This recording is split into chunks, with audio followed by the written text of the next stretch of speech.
আসসালামু আলাইকুম। বাসায় মসুরের ডাল ছিল, তাই ডাল দিয়ে আমরা কুরকুরে তৈরি করে ফেলছি। তো কুরকুরে বানাইতে কি কি করছি চলুন দেখাই।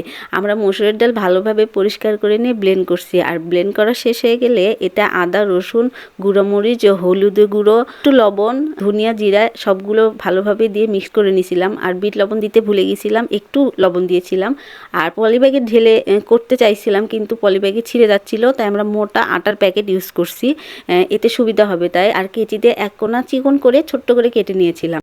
তো তেল গরম হয়ে যাবার পরে আমরা প্যাকেটটাতে হালকা হালকা করে চাপ দিচ্ছিলাম, আর এই তো মিশ্রণটা একটু একটু করে পড়ছিল, আর গরম তেলে একবারে কুরকুরে রেডি হয়ে যাচ্ছিল। তো অনেকটা টাইম লাগতেছিল, তারপর আমরা করতেছিলাম আর রান্না করছিলাম আর খাচ্ছিলাম। আর এই তো আমাদের শেফ রান্না করছে।